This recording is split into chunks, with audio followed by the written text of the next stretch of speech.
de Márcio Negão, se inscreve, deixa o seu like, compartilha aí os nossos vídeos, né? E comenta também nos nossos vídeos aí, pessoal. Se você realmente está gostando aí de acompanhar o canal de Márcio Negão, vai lá nos vídeos, comenta, deixa aí o seu like, já entra deixando o seu like, pessoal, porque isso aí nos ajuda bastante, né? Para que o YouTube também ele indique os nossos vídeos para outras pessoas virem e também se inscreverem no nosso canal, né? Olha, e hoje eu venho trazer aqui uma história, a história do Crato, para você aí, concurseiro e concurseira, sobre a história do Crato.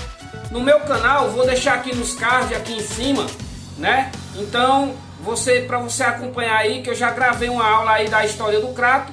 E hoje nós vamos falar especificamente da Revolução Pernambucana de 1817, entendeu? Mas para isso, para que eu possa chegar até lá, na Revolução de 1817, para que você possa entender tudo o que aconteceu, né, que é uma parte importante também da história do Crato, eu preciso voltar no tempo, né, e trazer à sua memória toda a história, né, que aconteceu do Crato, como foi que foi fundado, quem é o patrono e o pai do Crato, né, e por onde o Crato foi, por onde tudo começou, né, a cidade do Crato a se desenvolver, o que foi que teve de desenvolvimento, o que não teve, né? Então é isso aí. Então eu espero que você fique comigo até o final desse vídeo, né? E você que não se inscreveu, mais uma vez, se inscreve, deixa o seu like, compartilha os nossos vídeos, comenta também, né? Para que assim a gente possa voltar mais e mais vezes aqui e trazer informações e também dar uns bizus aí sobre prova de concurso, né? Porque eu também sou concurseiro e também posso lhe ajudar com certeza, porque não tem nada melhor do que o concurseiro poder falar com você, porque o concurseiro é quem está na labuta, ele é quem sabe o que cai e o que não cai, ele é quem sabe, né? Porque vem de muitas datas aí fazendo prova e sabe o que é que vai cair e o que não vai cair, né? E por isso que eu estou aqui para te ajudar.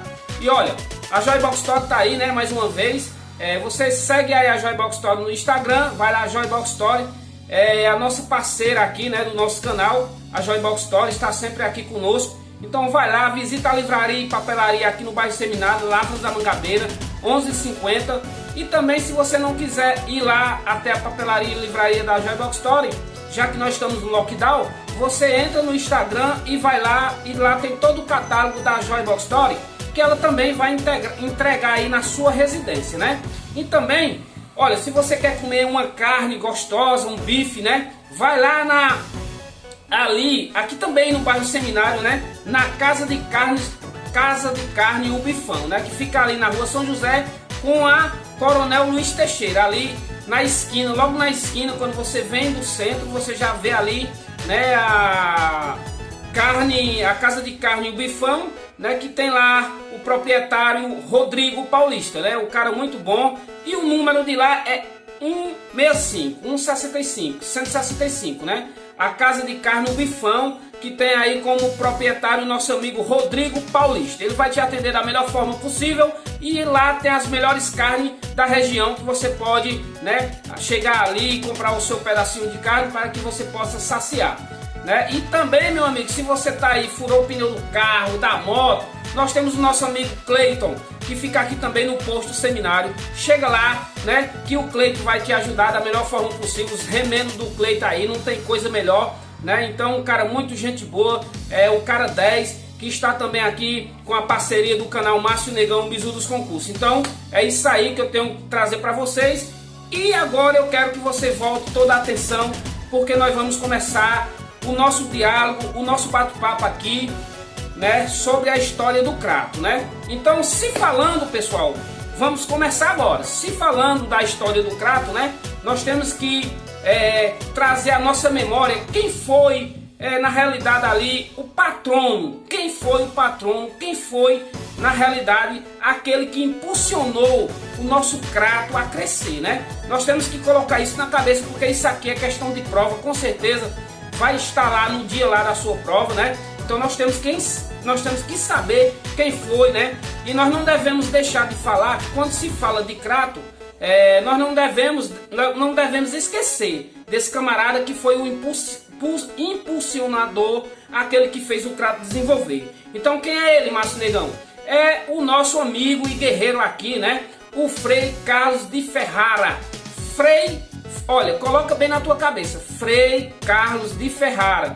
Foi ele que fez nossa terra ter um destaque, ou seja, crescer, né? Esse Frei Carlos de Ferrara, ele na realidade é o fundador, né? Ele aí foi quem fez a nossa terrinha aqui do Crato, o nosso cratinho de Frei Carlos de Ferrara, Frei Carlos Maria de Ferrara, né? Ele vai estar lá no dia da sua prova, né? Mais ou menos assim, vai perguntar quem foi o fundador e quem foi o idealizador do Crato. Então foi quem? Frei Carlos Maria de Ferrara. Esse cara aí foi quem conseguiu aí tirar o nosso cratinho de açúcar aí da inércia e fez aí com que ele pudesse desenvolver. Quando o Crato era uma aldeia, tinha como administrador quem? Ele, Frei Maria Carlos de Ferrara, né? Então esse cara aí, quando o nosso Crato era aldeia, esse camarada chegou e conseguiu aí dar uma alavancada aí na nossa terra, né? Ele com muita fé construiu, foi também o idealizador e construtor ali da nossa igreja da Praça da Sé, né? Igreja da Sé, sendo então o pai do Crato, ou seja, ele é o fundador, ele é o conhecido como o pai do Crato. Olha só, ele com muita fé e com muita coragem, foi ele que idealizou ali a igreja da Sé. Então ele é o fundador também da igreja ali do nosso cartão postal aqui da cidade do Crato, a igreja da Sé. Então o Frei Carlos Maria de Ferrara, na realidade ele é o pai do Crato, né? Ele é o pai do Crato. O seu primeiro nome foi Missão, o primeiro nome do Crato, né? Então aqui também agora nós vamos entrar qual foi o primeiro nome da nossa cidade do Crato, né? Então o nosso primeiro nome que o nosso Crato elevou aí, né? Quando ainda era aldeia, foi o que? Foi Missão do Miranda. Por quê? Porque aqui os índios que aqui habitavam viviam com toda liberdade. Ele foi elevada em 1764 a vila, né? Então em 1764, né? Aquilo ali que era uma aldeia foi elevado à Vila Real do Crato. É isso aí, concurseiro. Então presta bem atenção, né? Quando foi elevado a Vila Real do Crato? Foi elevado em 1764, que o nosso Crato foi elevado à Vila Real do Crato, né? Então, tendo aí outra identidade, né? Então, foi nessa data aí que foi elevada a nossa cidade do Crato, né? Em 1764, que foi elevada à Vila Real do Crato, vindo assumir outro patamar, quase um século depois, né? Aí, quase um século depois, o que é que acontece? Passou de vila a município, né? Quase um século depois, de 1764, quase um século depois, o nosso Crato passou de vila, passou a município, né? Tendo aí só melhoras, né? Havia ali chegado a nossa, quer dizer, tinha chegado naquele momento ali, né? A partir do momento, depois de um século depois, o nosso cratinho de açúcar foi elevado a município. Então, chegou a nossa vez, né? Então, naquele tempo ali, foi chegada a nossa vez para que nós fôssemos elevados aí a município. Ah, exatamente. Então, fez em 1853 ali, né? Já era cidade, né? Em 1853, o nosso Crato foi elevado a município e de repente em 1853 também já virou cidade, né? Então espero que você esteja entendendo, né? A cidade do Crato está localizada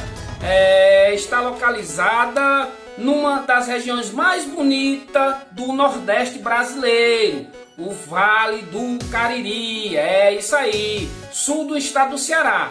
Segundo os historiadores, o povoamento deste vale pelos colonizadores brancos começou no início do século XVIII, né? Ou mesmo no final do século XVII. Como eu falei antes, quem foi o idealizador, quem foi o fundador, né? Então vamos ver como foi atraído pelas fertilidades do solo, né? Aí então vamos ver o que foi que aconteceu. Ó, como falei, atraídos pela fertilidade do solo, exuberante da vegetação e a abundância dos mananciais de água existentes na nossa região, criadores de gado provenientes de onde? Da Bahia e Sergipe. Olha, isso aqui que eu tô te falando já tem na minha outra aula, eu só tô recapitulando um pouco, entendeu? Vou deixar ela nos cards aqui para que você possa acompanhar essa aula. Então eu tô navegando um pouco aqui para que vocês entendam, para que eu possa chegar até a Revolução de 1817. Então vou correr mais um pouco porque já tem essa aula aqui, eu só estou refrescando atualmente. Então foi aí os criadores de gado provenientes da Bahia e Sergipe, né, vieram aqui à nossa região e construíram os primeiros currais. Então foi eles, né? Então vamos lá. No Cariri já encontraram os índios, por nome de cariris, né? Claro que os nossos primeiros habitantes se chamavam o quê? Cariris. Vamos ver como tudo começou. Foi por volta de 1741 que surgem os primeiros aldeamentos dos índios cariris, pertencentes aos grupos silvícolas, né? Nascia ali a Missão do Miranda, fundada por quem? Por ele, Frei Carlos Maria de Ferrara, né? Este ergue no centro do Missão uma capela humilde, que foi ali que foi elevado aquela capela, e ele naquele momento ali, né, foi em homenagem a Nossa Senhora da Penha, né? Então aquela capela que ele ergueu foi em homenagem a Nossa Senhora da Penha, né? Então foi ele e o Fidelis de Sigmaringa e a Santíssima Trindade, né? Então foi esse pessoal aí. Aos poucos, aos redores, os brancos foram construindo suas casas. Era o início da atual cidade do Crato, né? Vila Real do Crato, que foi em 21 de junho de 1764. A Missão do Miranda foi elevada à categoria de vila, tendo o nome mudado para Vila Real do Crato. Por quê? Porque eles homenageavam aí uma cidade lá de Portugal. Então, por isso que foi colocado esse nome aí, por homenagem à cidade lá de Portugal, né? Então vamos ver aqui. Foi por uma lei número 628, 17 de outubro de 1853, que tudo isso se deu, né? Por causa desse nome aí. Foi por causa dessa lei aqui. Então vamos lá. Tendo a primeira manifestação de apoio eclesial doada pelo Capitão Moura. Então essas terras aí foi doada pelo Capitão Moura. Domingo Álvares de Matos, conforme a escritura lavrada no cartório do tabelião Roque Correia Moreira, em data de 3 de dezembro de 1743, né, que foi transferida aí essa terra, né, foi nessa data aí. Então vamos lá, os trabalhadores da igreja tiveram início em 1745, né, tendo como responsável o rapaz lá, quem? Frei Carlos Maria de Ferrara, exatamente, entendeu? E seu companheiro Frei Fidelis. Frei Fidelis também estava com ele, né? Que conseguiu aí ajudá-lo, né? Foi inaugurada em 4 de janeiro de 1768, tendo seu primeiro vigário. O primeiro vigário dessa igreja foi Manuel Teixeira de Moraes, né? Nessa evolução tem-se uma área de influência de igreja, a criação em 20 de outubro de 1914. Através de tudo isso aí, o que é que acontece? Seu primeiro bispo, Dom Quintino Rodrigues de Oliveiras e Silva, empossado em 25 de dezembro de 1915, além do ginásio diocesano, fundado em 1º de abril de 1916, tendo como seu primeiro diretor o padre José Alves de Lima, né, que nasceu desse ministério. E de tudo isso aí nasceu o quê? A Universidade Regional do Cariri, a URCA, né? Então agora nós vamos, depois de tudo isso aí, nós vamos dar uma entradazinha aqui na Revolução Pernambucana, a Revolução Pernambucana, onde teve aí a participação do nosso crato. O que foi que aconteceu na Revolução Pernambucana? Para que eu possa lhe situar um pouco, eu tenho que falar da família real, né? A família real, durante 322 anos, o Brasil foi colônia de exploração de Portugal. Isso significa que nesse período todas as ações dos portugueses no Brasil estavam voltadas para o enriquecimento da metrópole. Então você pode ver aí que a Revolução Pernambucana de 1817 aconteceu, né? Houve muito descontentamento com as medidas tomadas por Dom João VI. Por quê? Porque Dom João VI ele estava preocupado com a família real. Então ele aumentou aí os impostos, né? Então vamos ver aqui. Foi através de tudo isso aí, ó, por causa do aumento dos impostos que gerou essa Revolução de 1817. Vamos ver o que houve. No Nordeste a insatisfação era enorme. A população enfrentava sérios problemas econômicos que se agravaram com a seca que ocorreu em 1816. Ou seja, aqui no nosso Nordeste aconteceu uma grande seca, né? Em 1816. E aí a população, o Dom João VI chegou e aumentou os impostos, né? Aí vamos ver. A ideia de libertar o Nordeste do governo de Dom João VI, Dom João, era criar um governo republicano. Começou a se espalhar o resultado. O resultado foi uma revolução que ficou conhecida como Revolução de 1817, né? Então por quê? Mas pega aí, por que foi que houve essa revolução? Por causa do aumento dos impostos. E aí, né, como diz aqui, ó, a ideia de libertar o Nordeste do governo de Dom João VI. Queriam libertar, ou seja, separar o Nordeste de Dom João VI, né? Queriam libertar o Nordeste do governo de Dom João VI. E no Ceará, o movimento foi liderado por José Martiniano de Alencar, né? Então aqui no Ceará foi liderado por José Martiniano de Alencar, né? Então o movimento começou em Pernambuco, mas várias capitanias do Nordeste apoiaram a revolta, né? Que foi aqui liderado por José Martiniano de Alencar e teve o apoio tanto de proprietários de terra quanto de sertanejos, na cidade de Crato, né? Martiniano anunciou o rompimento com o governo Dom João VI e proclamou a República. O governo rebelde durou pouco, mais de uma semana. As tropas enviadas por Dom João para reprimir o movimento prenderam seus líderes e levaram acorrentados de Crato para Fortaleza e em seguida para a Bahia, né? Então o que foi que aconteceu?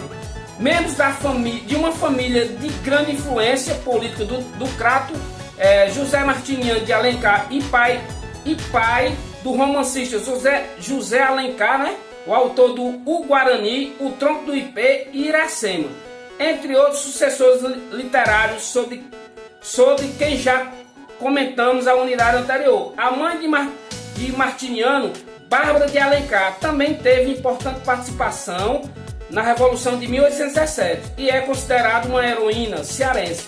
Depois da Revolução, Martiniano e sua mãe ficaram presos durante 4 anos. Martiniano foi eleito deputado várias vezes e governou a província por 2 vezes, né? E daí, esse pessoal aí, eles tiveram aí essa participação na Revolução de 1817, né? Acompanhado de seu irmão Tristão Gonçalves, e encontrou em Jardim. Ele encontrou o irmão dele em Jardim, Tristão Gonçalves, né? E vieram aí em 5 de maio de 1817 o apoio de um tio Leonel para fazer aí essa revolução, né?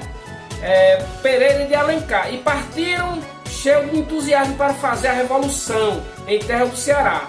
Durou poucos o seu sonho, né? Porque durou 3 semanas aí, e durante esse período, né, o Dom João enviou as tropas onde puderam depuser aí os revolucionários. Em 1824 voltaram a se encontrar na Confederação do Equador, né? E agora o capitão Moura José Pereira Figueiras, ao lado dos Alencares e de outros bravos revolucionários, tiveram um triste epílogo.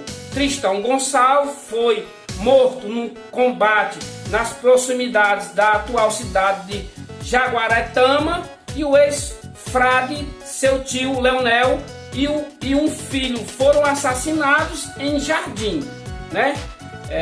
Em Jardim por partidários do imperador Pereira Figueiras, quando era transportado preso para o Rio de Janeiro. Crato assistia a 28 de novembro de 1834, quer dizer, ao fuzilamento do Pinto Madeira, né? O Crato naquela época, nesse episódio, estava aí em 28 de novembro de 1834 assistindo o fuzilamento do Pinto Madeira, que em dezembro do ano anterior invadira a cidade. acompanhado do cônego Antônio Manuel de Souza. Ao longo de sua história, o crato se desenvolveu em parte porque perdeu esferas, perdeu fábricas importantes como Norguaçu, engenho de rapaduras de algodão e outros tantos, tornando a história em pó. Então, pessoal, aí é a nossa cidade, é a nossa história, né? Então a Revolução Pernambucana se deu por conta de impostos, e aí o crato queria, né, se separar aí de Dom João VI, né? Porque aí ele tinha aumentado os impostos e em 1816 tinha acontecido uma grande seca e o nosso crato precisava se libertar de tudo isso para poder crescer. Como ele teve grandes aumentos e depois teve uma grande baixa, perdendo aí a Norguaçu, engenho de rapadura, algodão e etc. E aí o que é que acontece? Tornando aí tudo em pó a nossa história, né? A nossa história de tanta bravura que o Frei Carlos Maria Ferrara conseguiu aí dar uma elevada no nosso crato. Ele é o pai do crato. Então fica aí mais uma parte da história do crato para que você chegue lá no dia do seu concurso e possa fazer uma boa prova. Continue inscrito no canal de Márcio Negão, se inscreve, deixa o seu like, compartilhe os nossos vídeos e até a próxima.